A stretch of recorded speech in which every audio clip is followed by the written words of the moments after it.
So thank you guys all for coming. Just a FYI, I'm going to be recording, but the recording is just facing me, none of you. Okay, this is just for my social media content, so hope you guys don't mind that. Okay. All right, so thank you guys again for having me another year at the Affirming Fatherhood Conference. And I said I'm going to record and then never hit record. People enrolled in. Yeah. Thank you guys for joining. Thank you.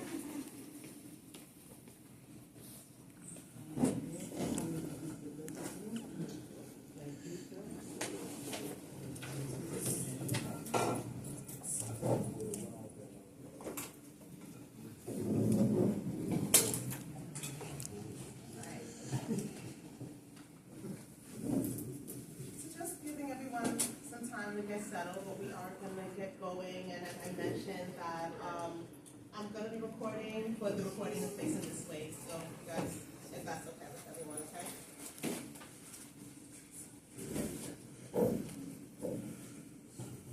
So thank you for having me again, another year at the Affirming Fatherhood Conference, okay, and welcome to the Strong Minds, Resilient Lives workshop. My name is Nadelia John. I am a clinical social worker. I am the owner of a group practice called Milk Therapy, where we pride ourselves on providing quality mental health services within the BIPOC community. I have been in the field of mental health for over 2 decades now. I am, just to share a little bit more about me, I am married, almost 20 years this summer. I have 2 young adult children. And something that I want to address before we get started is that I'm a woman standing here talking to you guys today about men's mental health, right? And that's, I think, something that needs to be addressed, right? How did I come to be able to talk to men about men's mental health?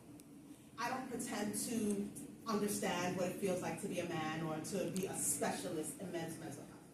Who I am is a person that has worked in the field of mental health for over 20 years and have gotten to see how men are impacted by their grief, their pain, their trauma. And I have seen what happens to men when they don't address their mental health.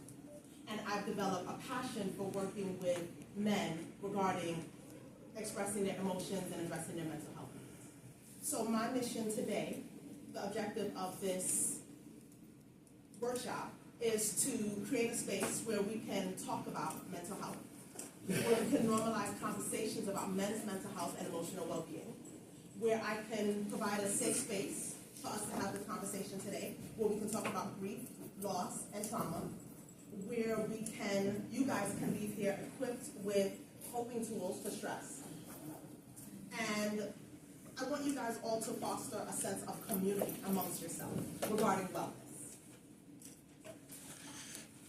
I want to get started with a little activity today called the mask that we wear. Because everyone wears masks at some point, whether we know it or not, right? Sometimes we wear the mask of a smile to mask our nervousness, right? Sometimes we wear the mask of a very serious face, and it is to mask fear or concern about something. We all wear masks at different points in times in our lives, right? And I'm seeing some head nods. So whether it's on a piece of paper or in your phone, I want you guys to write down 2 words. Write down one emotion that you often hide, because we all have them. And then I want you to write down one strength that you're comfortable sharing with the world. And take your time and just think it through. There's no perfect answer. There's no wrong answer. We're going to take a few minutes, and then we're going to just talk about it. Shoot those words out there and talk about why this may happen.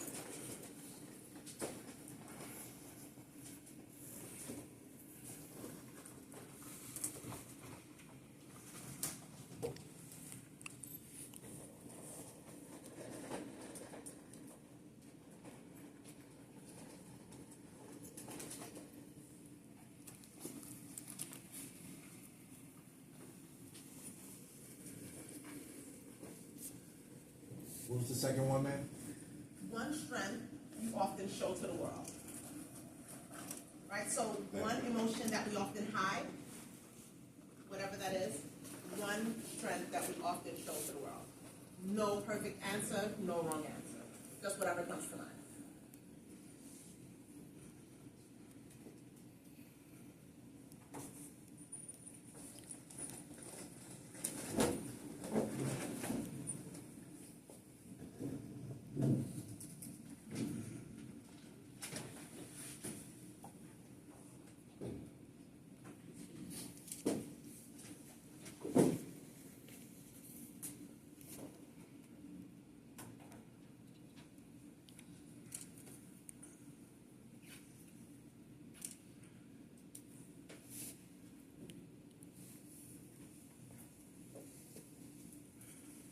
Just one more time for those who are just entering, and I'll give another minute. Write down one emotion that we often hide, that you often hide, and one strength that you're comfortable showing to the world. We'll take another minute.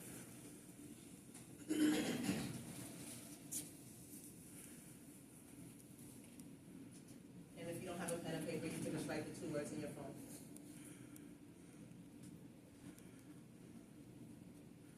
Who's already gotten their 2 words down? Does anybody else need another moment?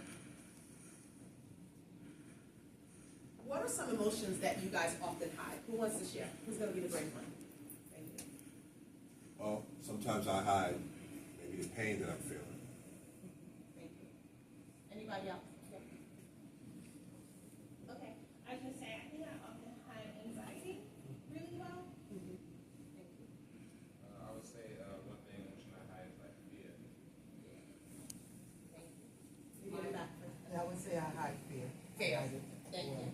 I have fear also, but I also have worry. Worry. Fear, worry, anxiety, pain, sadness. Mm-hmm. Disappointment. Mm-hmm. Anger. Anybody else with feelings that you often hide? Anger or better or fear. Anger, also, right? Anger, yes. Mm-hmm. Yeah. Why do you think those are emotions that is often hidden? Because you don't want to show your weakness, quote unquote. You don't want to show people that, you know, you're down. Yeah. It's very human. Yes. It's the animal. Yes. I like what you just said. That feelings are very human. And that's something that I think a lot of us, especially men, aren't taught. Right? I know when I was growing up, it was that feelings are very girly. But the truth of the matter is feelings are very human. We all have them. What else? Why we may hide some. Just the concept of like messing up. I did the same one, anxiety. And disappointment. Yeah. Yeah. Because you don't want to be seen as unprofessional. I know for me, when I'm in my car driving with my mom and stuff and my son, when another driver cuts me off and does something really silly on the road, I express my anger, right? Or my aggression when I'm driving, of being defensive with another driver. But, you know, you're not supposed to, especially as a woman, express anger and aggression. You know, it's not ladylike. Shame. Yeah, that's a big one. Now, were you going to say something? Oh, I was gonna say, like, I don't wanna get arrested if I, get Yeah, so there's serious consequences. Yeah. Sometimes our anger can get the best of us, especially you talked about road rage, right? And there can be serious consequences like getting arrested or something else, right? Definitely. Mm-hmm. Yeah, I think everybody got a natural inclination to fit in.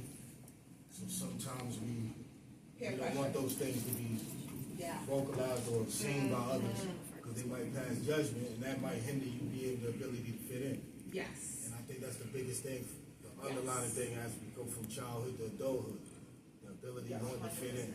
Yeah, you're 100% correct. The ability to want to fit in is very important, and sometimes we're not our authentic selves because we think what we're naturally feeling and thinking might not be acceptable, socially acceptable by everyone. Good point. Oh, another one is one emotion, I'm territorial. I'm very territorial. I don't like people violating my personal space, and in my face, certain people. Yeah.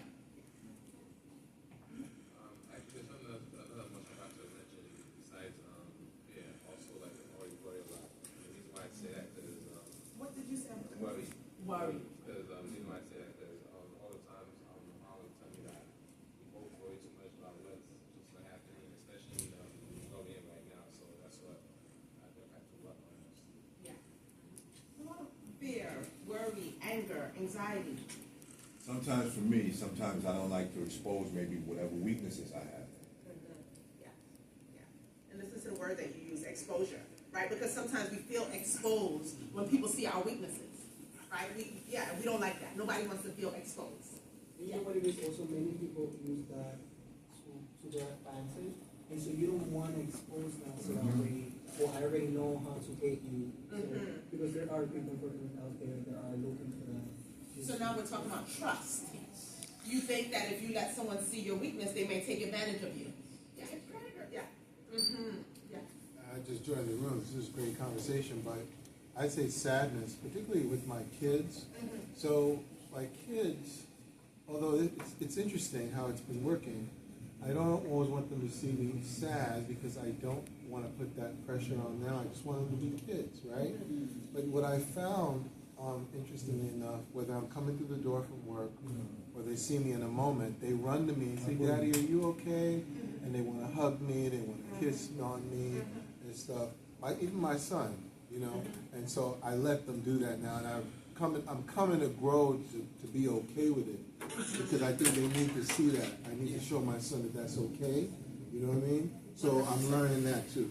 100%, you're correct. That it is okay for us to normalize that parents are human. Yes. Right? That's what we are, right? Think about, I remember when I was a kid and I thought my parents knew everything.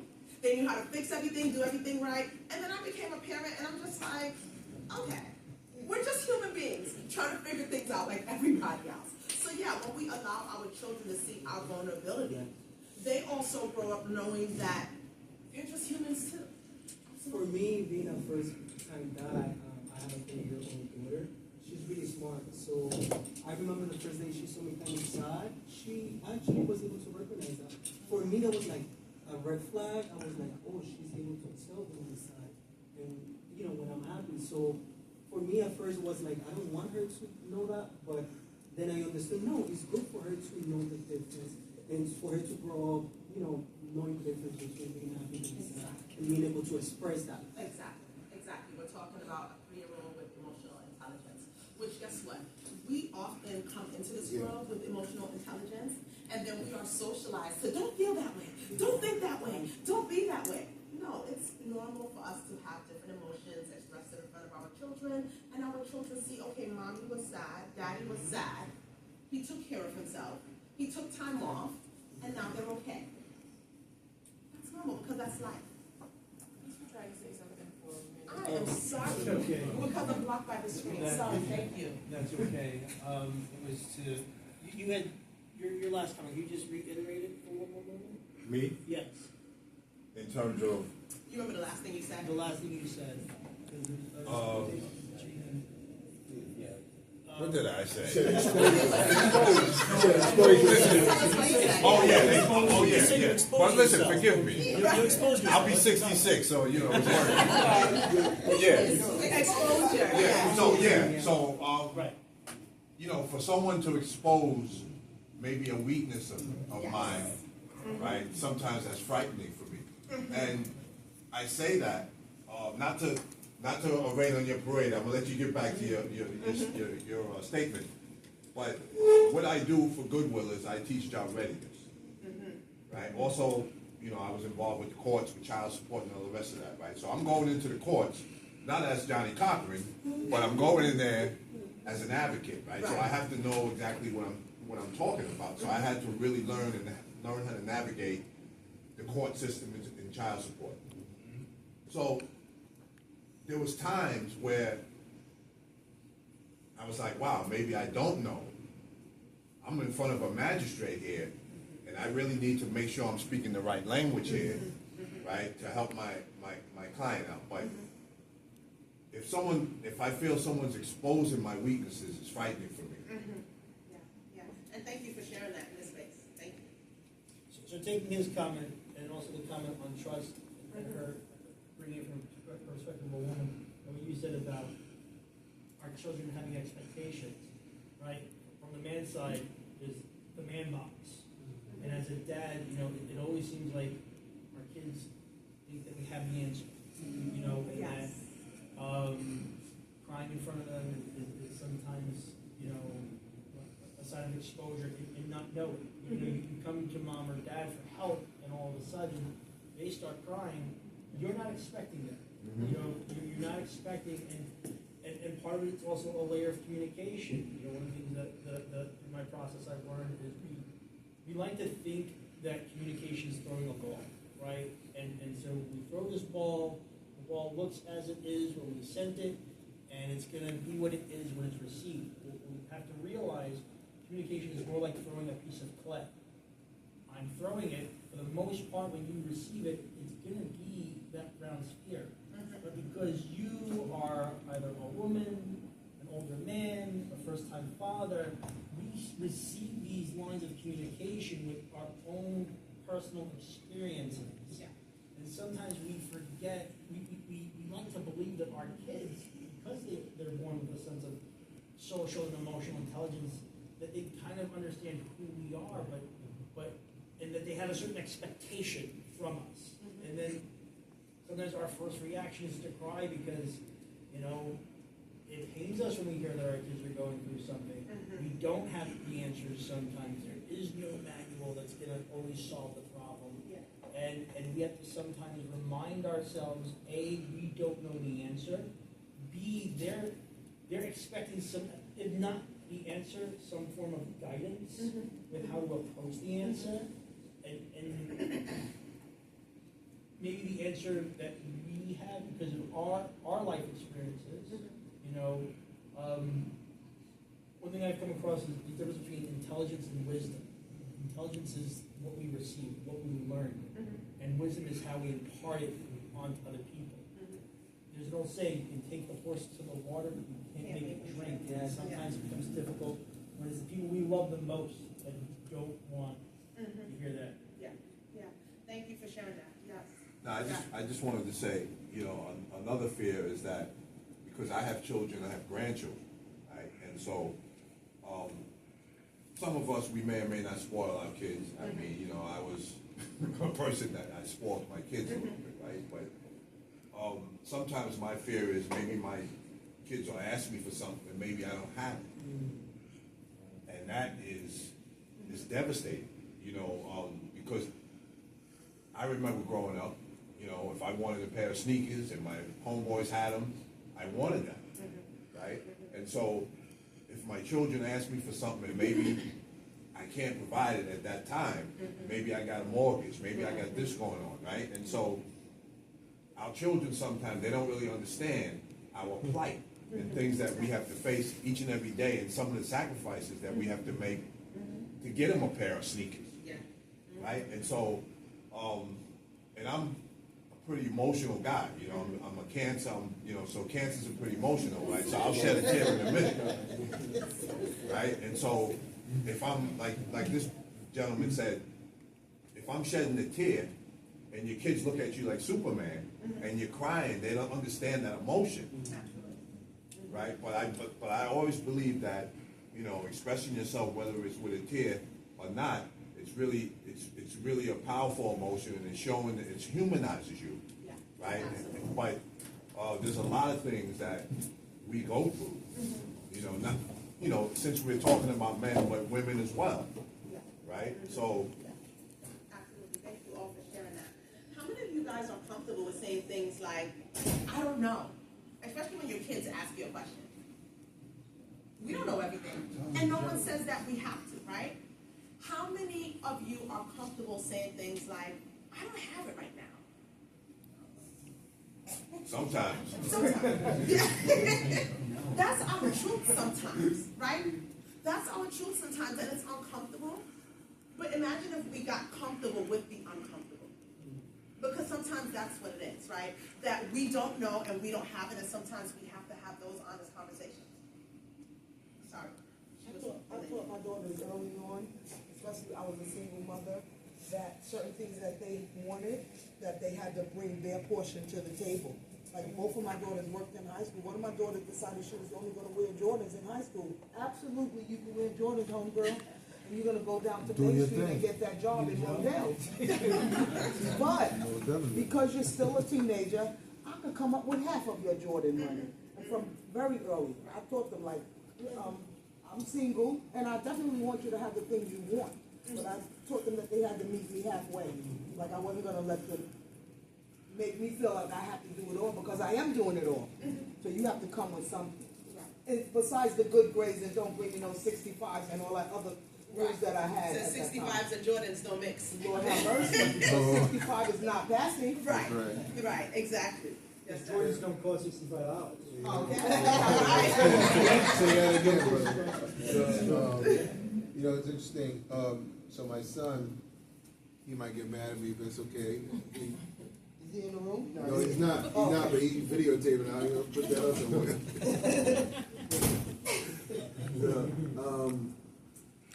He's 11, and so sometimes he still wants, oh, Daddy, like, sleep with me before I go to bed. And I'll do that, no problem. And I said, we're gonna do this until you get confident enough to do it on your own. It's okay. And but one day, I was tired. I was done. And I said to him, listen, I need you to understand something. I don't take care of me first. I said, let me just be clear. In this house, I said, for me, it's God, your mother, then y'all two crumb snappers. That's what I told him. I was joking with him, but I was like, I said, for real though, I said, we have to take care of ourselves first. I said, if I'm not right, I can't do nothing for you or your mom or your sister. I said, so, real talk, I said, I'll keep doing this, but we're going to have to work on something because I got to get good sleep. So my body's right and my mind's right. I told him that. I mean, he's 11, but Was he able to see that? Yeah, because we have those kind of conversations. He didn't like it. He might hear it again tonight. Right. So, That's right. So. That's You right. reiterate that I can't sleep comfortable in your bed. Yeah, exactly. Like your bed is kind of small for me, so I'm just gonna get in my big person's Of bed. course. Of course. But thank you for that. I will remember. Yes, that's the part you left out. Your bed is kind of uncomfortable for me. Yeah, I just was gonna say, growing up, a lot of people in my life were emotionally available, so I picked that up real early. And so when it came to, my daughter, I got 4 adult daughters. I just came from San Diego with my oldest, who's 29, and my 23-year-old. And what I taught them is if you can't get the Jordan, what's your next option? You don't want them Air Max? Right. And so what I always had a plan when it came to that, because I knew about that ability to fit in and wanting things. And when you see somebody on a certain, kids, they're not silly. When you walk in and you know you got clothing and shelter, you can see you got some extras than your friends got, cable, things like that. You start to resonate like, yo, we doing a little bit better than others. So it designates to them saying, let me ask for more. So I always had a merit system. Just like she mentioned, you had to have the grades, and you also had to show me if you had a plan toward getting that bread on your own. Because I'm not going to keep buying that stuff for you. You're not even tearing up, so why are you buying another pair? I'm starting looking in the room like, it's to the ceiling like. Then I'm looking at the condition and I'm like, it's not even scathed. Right. So it's a mentality. I want to show now that I'm maybe better or just at a different level than you. And I never wanted him to do that. Right. So I just want to say that. When you're dealing with your kids, even though you can provide it, you got to have some type of threshold. Because now it becomes as if the expectation is I'm always going to have that. And they'll carry that to the adulthood. Right. Thank you for sharing that. Tell me one strength that you guys are comfortable showing to the world. Determination. Yes. Empathy. Intelligence, talent, confidence. Say again. Intelligence. Intelligence. Yes. Anybody else with what you're comfortable showing to the world? Resilience. Definitely Determination. Anybody else? Consistency. What makes it different? What makes you guys comfortable showing these things to the world, especially intelligence? Tell me about that. Whatever I know, I feel better to share, Yes. If I have any skill, like, you know something better. So. Yeah. intelligence, if I'm showing off my intelligence, I'm gonna come off pretty cool and pretty good, right? Yeah, my determination, my consistency, people like those traits. I don't wanna miss you again, yes. I think it depends upon the environment that you're in, Yeah, because those strengths, depending upon the hierarchy in the room, can also be perceived as a threat. oh yeah, Yes, yeah, intimidation, oh yeah. I was gonna say that, people, it's happened to me. You know what I mean, let's talk about politics, you know, you saw the game the other night, trying to say something, because they couldn't really add any value to the conversation, so it can be intimidating, I agree with him. Yeah. Anyone else? No, I think empathy, for me, is really important, because when you show people that you care, because at the end of the day, nobody cares how much you know until they know how much you care. And so, and he had, this brother said something important in terms of the environment, right?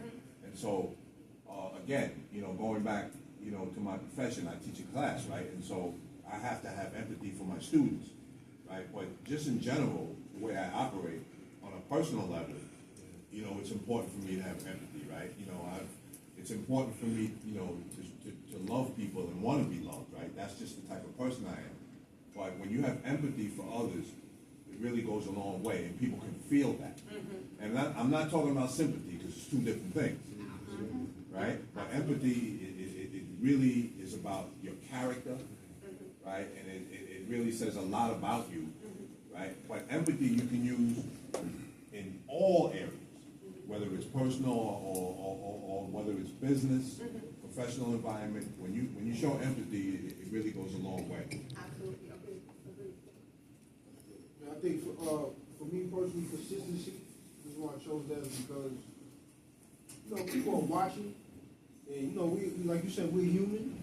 Like, I mean, I have my days, I just don't feel like being bothered, but but for the most part, when you're consistent in like who you are, your actions, it just lets people know, like, people just feel comfortable being around you, talking to you, even dealing with you.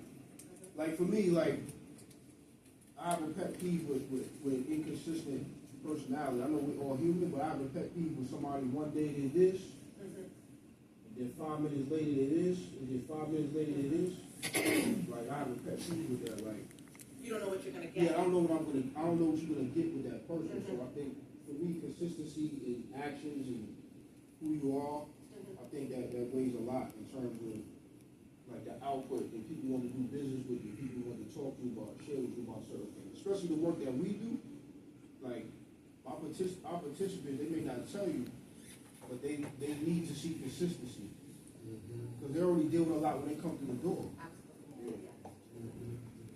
The gentleman made a good point about being consistency living. Sometimes we'll be able to take into consideration are two things. First off, there are people who have, mental issues. It's not in their control. And as you mentioned, sometimes we wear masks, and we don't know, what grief or situations they're carrying, and the augmentation in their personality from day to day might be because of how well or not well they're carrying issues. Ideally, especially in a work environment, we like to think that we can take off our personal jacket, leave it at the door, and then put on our work jacket, and now we're in work mode. And sometimes that's a little bit harder to do in reality. Yeah, we are who we are, and we carry our stuff with us. And the idea that we just take our personal issues off, as you said, and rest it down and get to work, it doesn't really happen. That's what everybody says, leave your personal life at home. We really don't. We carry it with us, right? We may be able to put it on the back burner of our mind a little bit, but we carry our stuff with And us. especially for me, I know that there have been some times when the only thing that got me out of bed and got me to work was knowing how to provide for my family. So if that's the thing that's getting me to the job, sometimes it's hard to be separated from the job. I think, since we're on the topic of consistency, for me, I kind of study consistency in a way, right? And I see, like this gentleman said, right? And so I'll take for an example, my management, so the leadership at Goodwill, right? So there's certain people, certain managers that I know, they do not want you to stop them in the hallway and talk to them. They're very consistent about that. You have some managers, you have to email me if you want a conversation, you know. And so some people you can stop in the hallway, right? And I can talk to them, and they might be, you know, assistant vice president or whatever, but you know, their leadership style is pretty lax in a sense, right? So I can see them coming down the hall and be like, hey, Bob, you got a minute? And some people, they'll stop you, right? And so consistency is good to study it because it gives you boundaries, right, on how to operate with this person, right? But sometimes consistency can hurt another person. It can hurt another person, right? And so if I'm working with this brother here, and he's consistent to the point where he's like, you know, Mr. White, I mentioned to you before, don't stop me in the hallway. How am I going to feel when I see him? That's when the gossip starts. And I think what you're referring to as someone that is just rigid with their rules. Mm-hmm. Yeah, I see what you're saying. But, like he said, in terms of consistency, for me, I've always been a person that I believe in time management. I believe in time and attendance, right? I believe in punctuality, right? And I've been like this forever without an alarm clock, right? I get up every day at 5:30, and I get to work. I do what I got to do, right? To me, these things are important, right? And so the population I serve. So if I walked in this class and you guys was the students, and I'm telling you to be here at 9 o'clock on time, please be here at 9 o'clock on time, and I'm walking in here at 9:15 every day. How does that look? Right? So you guys are expecting me to be consistent. Absolutely.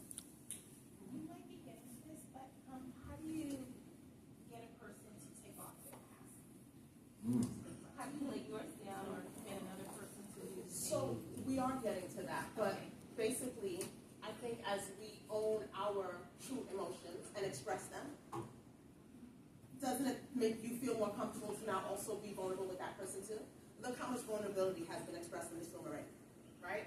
You guys jumped right in. I just asked a question. You guys started talking about fear, anger, disappointment, all these feelings.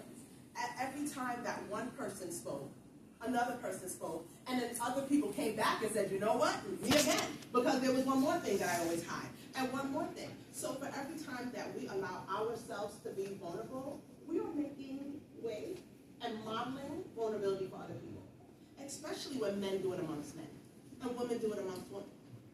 Yeah, I don't mean to break up I agree with everything that everyone's saying. I think what's happening here socially is something that happens in society all the time, is we're in front of strangers.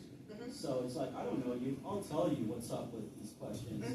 And so what ends up happening is sometimes like, okay, I'm not married, but I was. You're married, and so the people at your work actually know more about like your feelings towards your wife than your wife, you know, et cetera, et cetera. You know what I'm saying? Sometimes with the people we actually need to share feelings, thoughts with, concerns, we don't do it. We do it with others. Why I think it's a little bit what's going on. Yeah, I think it's cool. And so it's just an interesting way that we as humans act. Yes. You know, Yes. we put on that act. That mask is on in front of your mom, your wife, your husband, whatever, and you shouldn't be. Right. It's got to be off. So, well, to answer part of your question, is, you know, you spend at least 8 hours a day at work. Sometimes we spend 16 hours a day at work, and we only have time to come home and you know, brush our teeth. You know, one of the things that came up in a class that I was in was the difference between emotional intelligence and emotional depth. You know, you can have a great range of emotional intelligence, but if you have a very long day and a very stressful job, that's eating away at the emotional depth. You know, so by the time you come home, your emotional intelligence is exhausted. The depth is exhausted. And if you're opening up the door and you don't have the time to take your jacket off, and you're dealing with dad this, honey this, and you don't even have a moment to woosah, you know, because you exhausted your emotional depth, you may not take the time that is necessitated to say, hey, you know, this is the best way to handle the problem. And because we've been wearing the mask so long, we've been wearing the mask for 16 hours, I want to take the mask off. And right now, because I'm exhausted, this is the face you're going to see. And so I think you guys make touched on two good points. Number one, that sometimes you spend more time at work than you do with your spouse, and so somehow or the other we end up more comfortable with our vulnerability and expressing ourselves at work. The other thing that I'm hearing is that sometimes you want to be perceived by your spouse a certain way, right? As men, you want to be perceived as strong and with your strength, so you may not feel comfortable being as vulnerable with your spouse is also what I'm hearing you guys say. I think in terms of like, if we're talking about relationship wise, right, and I'll speak for my personal life, right, I've, found myself, going to work, and there's certain individuals that I share things with that's personal, and maybe these things I should have shared, with the person I was with, but maybe the person that I'm with is totally checked out and does not want to hear it, right, and so maybe I've tried to say, hey, listen, you know what? Let's work on our relationship. Maybe we need to, look into therapy. I love you. Let's try to make this work. But the person is already checked out, and so because the person's checked out, so now Monday, the next day when you go to work, you need to dump that on somebody. And so that has happened to me, and I know what it feels like when a person that I'm with is checked out, and I know what it feels like when I'm checked out, and it's a terrible thing to be with somebody that you love. And the person is checked out. I think you were raising your hand. I want to say very quickly that wearing a mask is very tiring. It's a very tiresome experience, and I really don't do it anymore. Just very quickly, where I live, there's been some things going on in the building that are pissing me off. And I've been walking around like, hi everybody, they're like, hi, Jess, I'm like, hi, everything's great. But yesterday at our town hall meeting, when all residents were present, I just let loose. I just took the mask off and I said, you know what, you're doing this, you've been doing this, you think I don't know about this, like, we need to. It sounds like you know about Like losing. I'm trying to be little Miss Nicely, what I'm saying? Listen, actually, because there's a whole other side of me that other people know, and I just, that aggression, anger side, let's let her out. Right. Listen, this is making me angry, folks. So funny, you asked me earlier, how do we take the mask off? And then you showed us how you took your mask off. It sounds like you know exactly how to do it. Mentally, you get to a point. You gotta take the mask off and let people put it all on the table. Because once you do it, when I did it yesterday, then everybody else in my building started doing it. Right, and so yes, that is authentically, sometimes we have to take the mask off and be honest about the way we feel. And as long as there's a time and a place, as long as we consider time and place, absolutely. So for me, for the most part, I don't wear a mask. I have to put the mask on. You gotta put it on, okay. I'm straight about, I'm no chaser.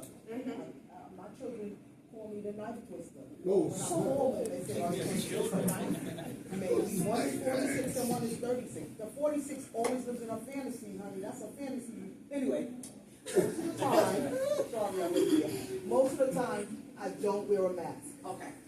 I have to put it on because there's certain places that I have to act in a certain way. Time and place, that's So I right. put my mask on, I have a fake it till you make it phase, so for me it's different, because I honestly am very honest about me, my feelings, where it is, where it's not, how you're gonna deal with me. And so is there a way to always be honest, but not put on a mask at times? Yeah, tell us. I was gonna say to actually the lady in the front, I learned from my grandfather, like, you could be direct and honest, but as I've grown older and mature, I've just changed my wordplay. Like, when I was younger, I just said the first thing that came out of my face, like, I just said the craziest stuff, but that's how I was raised in a household, like, if you're stupid or you're fat or you stink, that's what we said. But when we got in the real world, I realized I would take that to the world, get to arguments. Well, you said to be straight up about somebody, but look, y'all got into a fight because you said somebody's stupid, you say it. But as you get older, as I got older, that hasn't changed. I just changed how I say it in my wordplay. I think that first of all, I think that makes like a great point to talking about the masculine. I remember all the time my mom always told me how I'm really feeling. I always said, every time I go to school, I said I'm feeling fine and everything, but like deep down inside, some people like act like everything's okay, but it's really not. So that's why I always have always having discussions like about what I was told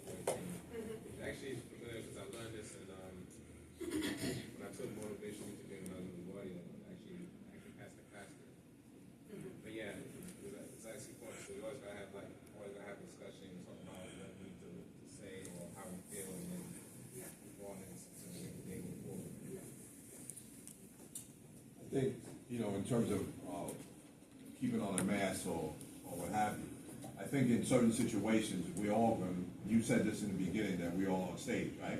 We are, right? And so, even in this environment here, right, there's gonna be people that probably are not gonna say anything in this group, right? Or people that, when we was in the other area, when they was giving the presentation, you had people that they did put on a mask. Well, I gotta sound very intellectual when I say what I'm gonna say, right? And so, we do put on masks, but just to piggyback off what this brother said, it's not so much of what we say, it's how we say it, right? And so, sometimes I come across a person in my program, you know, they might smell a little bad, right? And so they may say, well, Mr. White, you know, you think you want to address this, right? Nobody else wants to address it. It's a very difficult thing to do, right?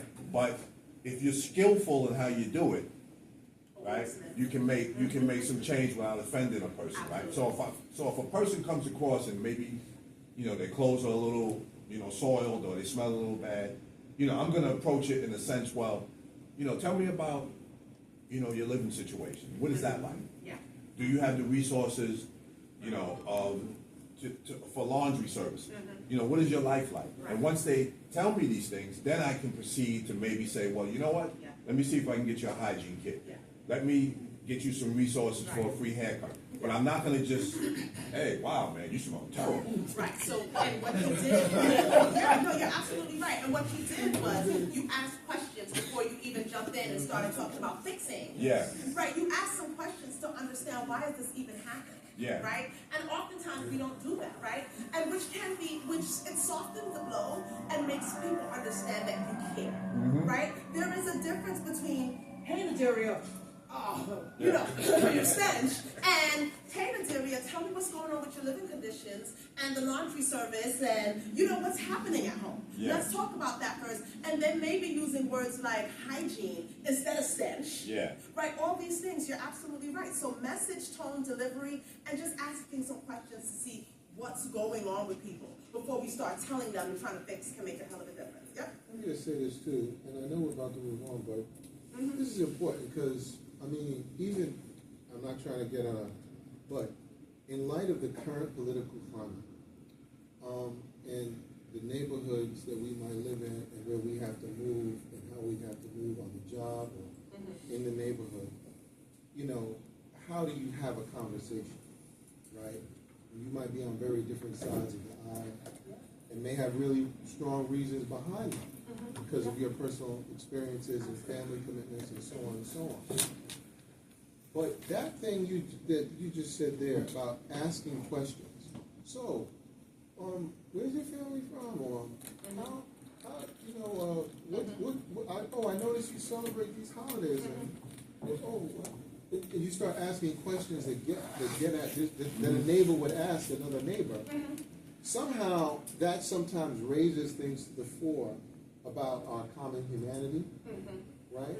That might create space for deeper conversation, and it might not, because maybe you still don't want to go there because you got to live there, so maybe you need to keep a mask on. Do a temperature check. Right, before we jump in. but those kinds of questions, that just helped me with that, because I think that's really good. And it's really effective, right? Because it humanizes you, right? And so when you're operating from a program standpoint, Yeah.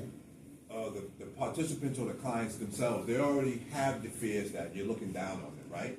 And sometimes they even say, well, you know, I know I'm just a number, right? Especially when it comes from HRA and all that kind of stuff, you know, we know that they have to comply for their benefits and all the rest of that, right? But, and don't think for 1 minute, they don't know they don't smell. They do, right? But, you know, they're not going to be like, well, Mr. White, you know, I know I stink. Sometimes people have actually said to me, Mr. White, you know, maybe it's not good for me to sit in the class today because, you know, I haven't taken a shower in 2 days or whatever. And so it still gives me the opportunity to have dialogue with them. But I'm always careful of how I approach them and what I say. And not only that, not what I say, my body language. That's important. You know, I think it also goes back to what Mr. Tony here in the last lesson said, you know, about being strangers. All these examples is also a combination of what the lady over there said with how to get the person to take off their mask. It's very hard to do with a stranger. And, you know, we're not just gonna, especially as the student said, in the current climate that we live in, we don't know, you know, we could have the best intentions in the world, trying to help someone. But if they don't know that our intentions are to help them, they may think we're trying to hurt them or offend them or to upset them.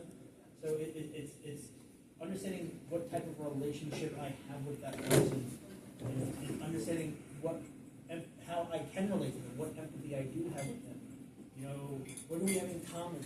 You know, either both men or both fathers, or we both work in the field together, and understanding where my opportunities are to connect with them, so I can talk to them a little bit softer, be a little bit kinder.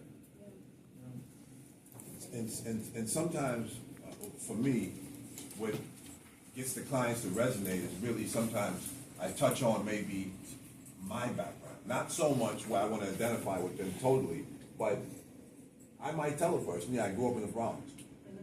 I grew up in the projects, right? And so, really?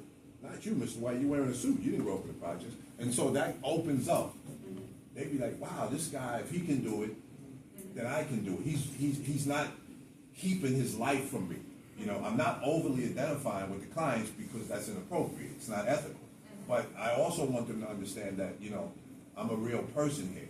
Maybe I was in the depths of hell 5 years ago, and I came out of it. Absolutely. Absolutely. So, I want to move on, and I want to tell you guys a story about a fictitious client named Jason. Jason is a 35-year-old Black Caribbean American male who was raised hearing phrases like "man up" and "big boys don't cry." From a young age, Jason learned that expressing sadness and vulnerability was seen as weakness. Over time, he internalized this and learned to suppress all of his emotions and deal with his stress in silence. At work, Jason faced pressure as a high-achieving entrepreneur, but instead of sharing his struggles with his partner and friends and family, he bottled it up inside, and his stress eventually manifested itself into headaches, difficulty sleeping, and irritability. He found himself being emotionally detached from his partner and his children, and unable to just be there emotionally except for financial support. That's all he really found himself being able to do.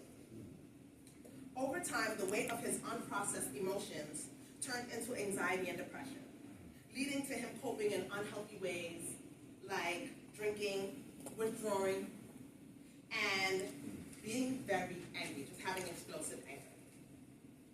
His silence was misunderstood as his strength. People didn't realize that he was silent because he was suffering. But internally, he felt isolated and unseen and exhausted. Eventually, the bottled up emotions resulted in a mental breakdown, forcing him to seek therapy. Tell me, what's the point to this story? What are the key takeaways here that you guys get from Jason's story? His culture taught him to suppress his natural feelings, inklings, and emotions. So he bottled them up. And that's how he learned as an adult, from a child to adulthood, not to emotions by suppressing them. I think it sounds like the person that gave him his values was kind of misunderstood. Because I've had some of the same phrases said to me, falling off a bike at 6, or you a man, and I'm looking up like, I'm 6. I'm not a man, so, but, I mean, then I had similar experiences with somebody who was, compassionate, and they would brush me off, or brush off my little cousin when we fell, so I learned early, but listening to the story sound like people who gave him his values had like a cheese roll mentality, or kind of like Meaning well. Yeah, meaning well, but trying to make sure that, to me, people do that to ensure that you don't go to the other side. I think people do that to make sure that you are equipped to handle life and what it has to throw at you, but not realizing that there's also an adverse. Okay. You know, it has a lot to do with the cultural backgrounds and the biases that we have as black and brown. And I think that that's part of our culture to say, get up, because the world is not, rose color. And as parents, we tend to think that we're preparing them for that world that is going to beat up on them. Absolutely. So with all these things that happen, people who are traumatized the silence, which was seen as a strength, it really was a weakness or a mask. Exactly. I think that a lot of the times we see that and we don't acknowledge it, and by the time something happens, whether it be that they commit suicide, they're sick, or they've committed a crime because they're so angry, then we say there's something wrong with the person. So it's a vicious circle because then we do things to them and we punish them for not giving them the tools to be emotional to take off that mask. Exactly. Yeah.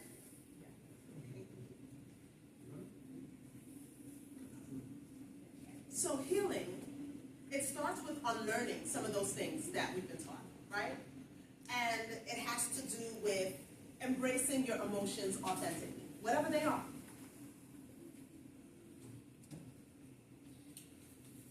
There are a lot of things that men tend to suffer with in silence. How many of you guys, when we think of domestic violence, think of men, that they can be victims of domestic violence? I mean, just recently though, because of the work that we do, we know that there's another side and it should stop being reported. Absolutely, absolutely. And because of the work that I've done, I've learned that as well. But naturally, like I think we always think of the woman as the victim, right? And it's not always true. In fact, this is something that I brought up at my group. If you were to Google what makes my wife angry, you see things like having a bad day, work stress, emotional stress, that time of the month, all these different emotional excuses or reasons, not excuses, reasons. But if you Google what makes my husband angry, you'll actually get is domestic violence abuse hotline. And, you know, when we talk about domestic violence, I think it's important for us to understand that it's just not physical, right?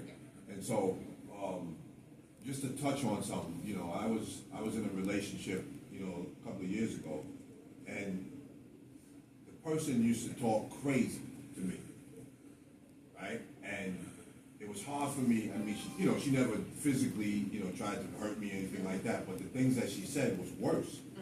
Very hurtful, very degrading, right? And when a person is verbally abusing you, right, it can really damage you inside. And so I had to really look at this and be like, wait a minute, this is not normal, right? And luckily I was able to get away from that, right? And it really made me see, exactly, what I was doing, what I was tolerating, what I wasn't tolerating, right? And I'm a pretty strong individual, but sometimes people, they come in our lives and they just take control over us for whatever reason. Absolutely. Yeah, you're right about that, and thank you for sharing that. Because you're right, domestic violence is not just physical. It is emotional, it is verbal, it is financial, right? It is verbal, emotional, financial. There are more. Why am I drawing a blank? Who else can help me here? Verbal, financial, physical, sorry, I missed the most obvious one. It's also when you restrict the space, like, don't get out. Yes, Leave. yep. Yeah. Sexual, right? So domestic violence shows up in many different ways, and it's important for us to acknowledge that, so thank you. Sorry, on your previous slide, you had things that men, big stress. And the third point is they don't talk about their mental health. I handle Latino dads, but I think this is just, as a man in general, we also, another point, we don't like to go to the doctor. Yeah. We don't, in like the Latino community, it's like, I'm going to the doctor, and your family member will be like, oh, don't go, they're going to find something. Like, Right. No, that's Right. why you go. Yes, right. and that's why we go, exactly. No, they're going to find something wrong with you. Right, We exactly. don't As like to go to the if you doctor. don't find it, it doesn't exist. Right, and it's Right. very bad, yeah. And I think that comes from, I think this actually beyond the Latino communities, just in general, just with the way the healthcare system is. It's more about sick care.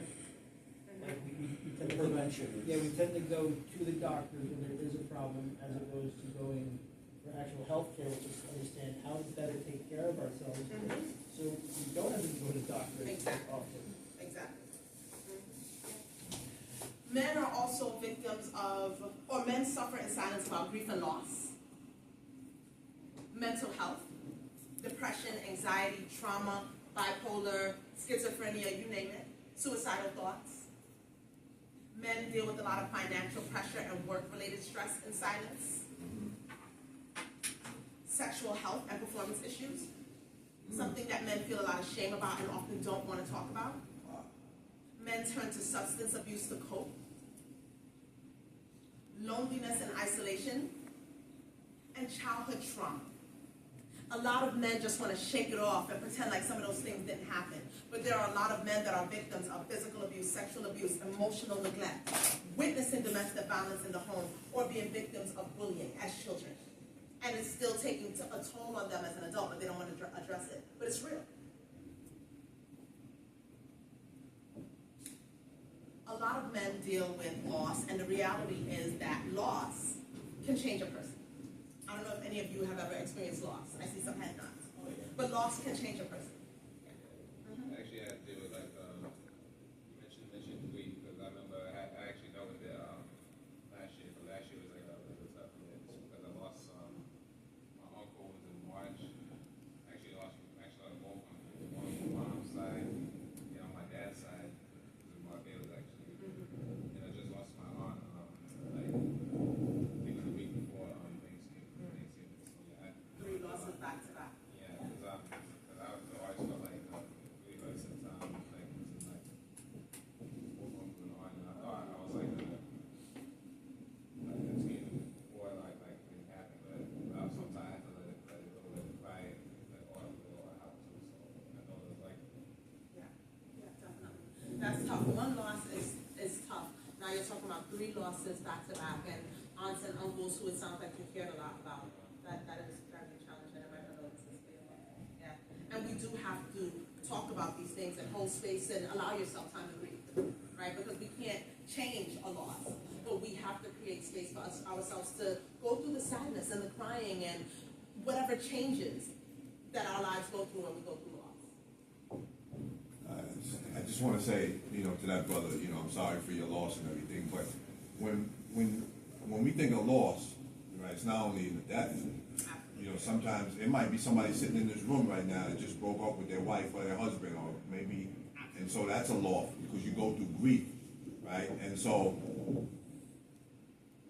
before I start crying in this room, I'm going through that right now, and it's been hard for me to deal with as we talk about this. And just to add to that, in 2022, I feel like I had a loss of myself. I was diagnosed with prostate cancer, and I'm going through it. I'm battling it right now. I caught it early. But my therapist said to me, something to make me understand. She said, Mike, just understand your name is Michael White, but you're not the same person from 2022. And you talked about how your body changes. And my body changed drastically, physically and mentally. And I share that with you because it's heavy. I'm 65 years old, and I never had any kind of illnesses in my life. I was a basketball player. I didn't smoke. I didn't drink. I was in good health. And in 2022, I was diagnosed with that, and I'm dealing with it, man. Like, there's days that it's heavy. And I just want to thank y'all for being here and listening to me with this. Thank you for sharing this. That's tough. That's tough. And I'm glad to hear that you're in therapy and you're not dealing with it alone. Yeah. Thank you for that.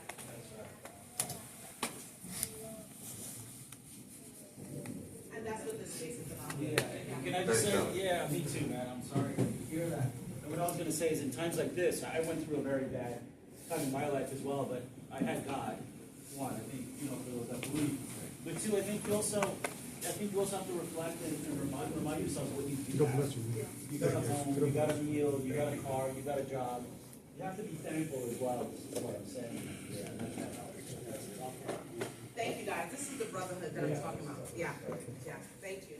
I just want to say, thank you so much for sharing this. We come to these workshops and we hear for the information. And I think for those of us in the work day to day, whether you're on the ground or the policy side, this is just so powerful because it reminds you of our humanity. It reminds you of why we do what we do every day. It reminds us of how open we need to be, you know, in rooms like this. So I just, Mike, thank you for sharing. You know, yeah. Thank you. And the last minute of that. Okay.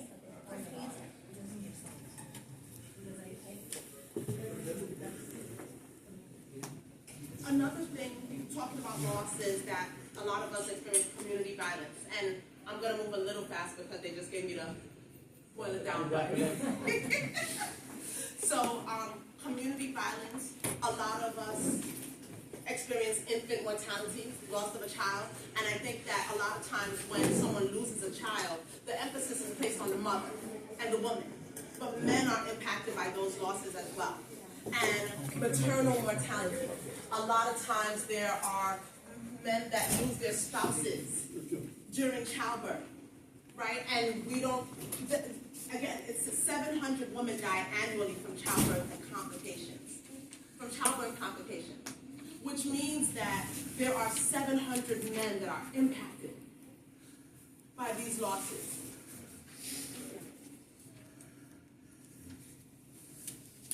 Single men versus married men. There are unique experiences there, yes. Something you just said triggered a pet peeve of mine.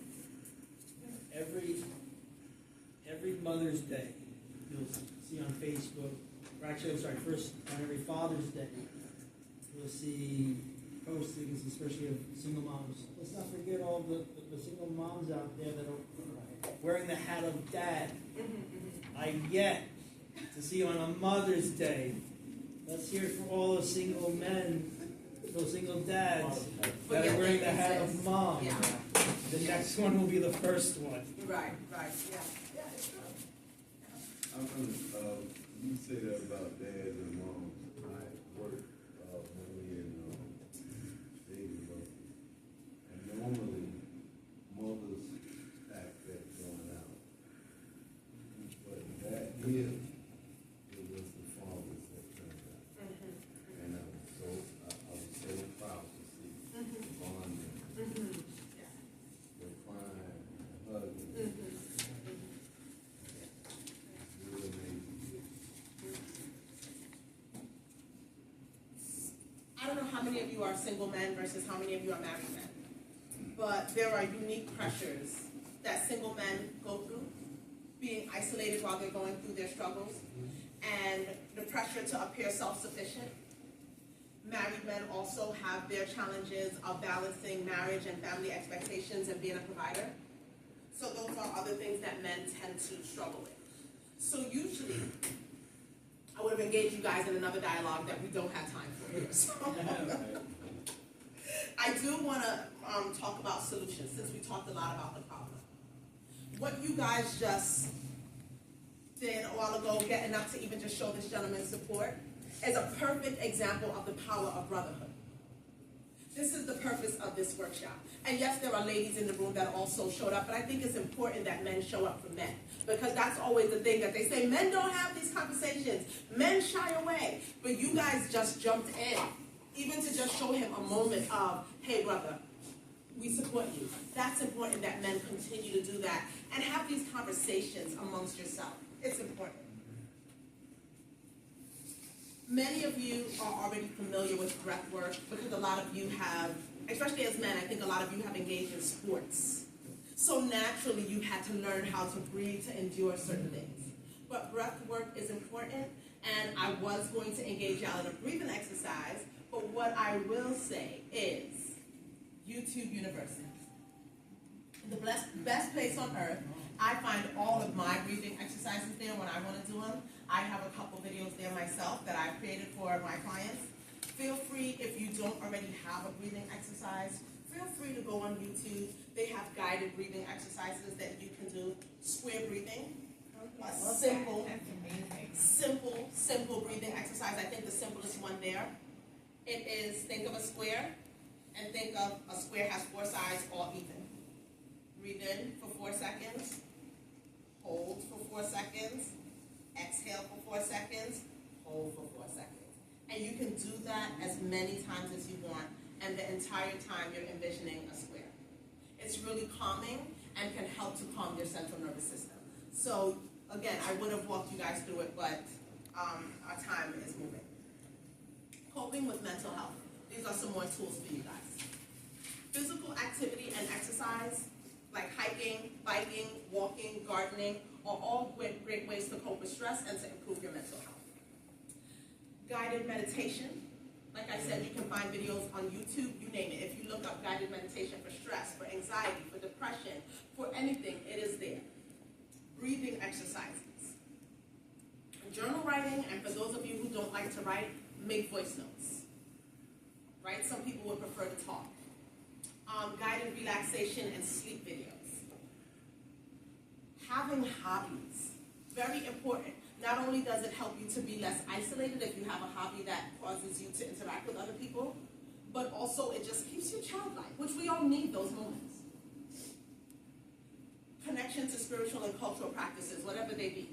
It's important that you have them. And have what I call a check-in brethren, which is somebody that you reach out to that you can check in with. And this is not even a professional in your life. You should have that also. I'm talking about that friend, that person that you can reach out to and say, hey, how are you? And really mean it. And we're not talking about when you say, oh, I'm good. No, you really actually say how you're doing. It's important to have that person. You're not alone. If you are going through something, seek professional help.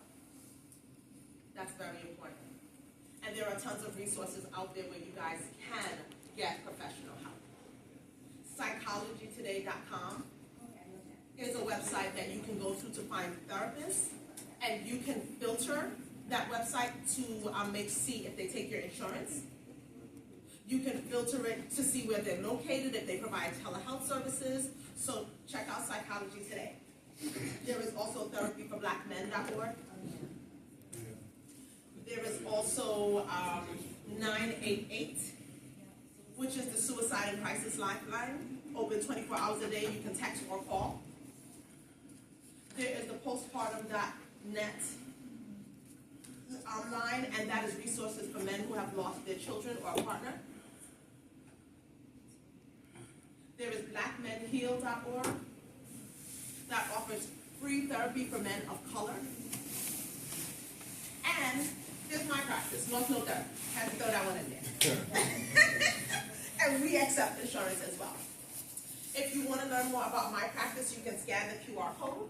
That's me and my team. We all provide virtual services only. As mentioned, we accept most major insurances, and we are licensed to practice in New York, New Jersey, and Connecticut. So if anybody needs a therapist, you can also reach out to us. When you scan the QR code, the office phone number is there, my YouTube videos are there, my Instagram is there, so you guys can feel free to also stay in touch with me that way.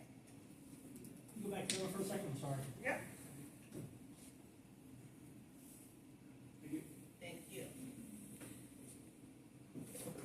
I am giving you guys, if you scan this QR code, a free copy of my guided journal, the digital version. If you scan the QR code, it's there. No, there's a journal. If you scan the QR code, it will download right to your phone. Just from here? Yep. You can bookmark this? I wouldn't know how to do that. So if you want to scan it today. It has tons and tons of resources in there. Okay?